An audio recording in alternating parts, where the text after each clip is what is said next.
আসসালামু আলাইকুম প্রিয় সুধীবৃন্দ। এক মিনিট স্বাস্থ্যসেবার পক্ষ থেকে আমি আছি জাহিদ শিকদার, ডিএমএসএস ঢাকা।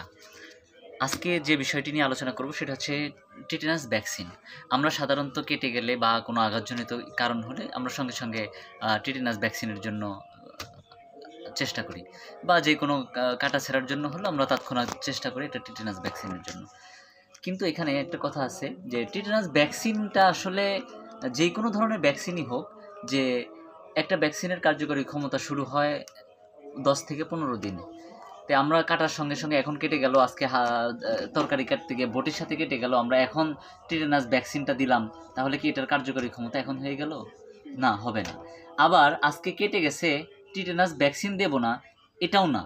আমাদের একটা টিটেনাস ভ্যাকসিন যখন আমরা শরীরে পুশ করি, এটা যদি এটার কার্যকরী ক্ষমতা এখন নাও হয়, আমরা যে তারিখে টিটেনাস ভ্যাকসিনটা দিয়েছি তার ঠিক এক মাস পরে আর একটা টিটেনাস ভ্যাকসিন আমরা নেব বা দেব। ঠিক তার 6 মাস পরে আর একটি ভ্যাকসিন আমরা দেব।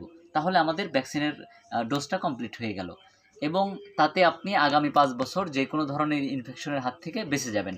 যদি প্রেগনেন্সির ক্ষেত্রে হয়, তাহলে এই 3টা ডোজ যদি তার শেষ হয়, তাহলে শুধু একটা বুস্টার ডোজ দিলেই তার আর কোনো চিকিৎসার প্রয়োজন হচ্ছে না। তো আমরা জানলাম যে টিটেনাস ভ্যাকসিন শুধু কেটে গেলেই যে সঙ্গে সঙ্গে টিটেনাস ভ্যাকসিনের প্রয়োজন তা না, আমাদের এর জন্য একটা ডোজ নিয়ন্ত্রণ করে করার প্রয়োজন।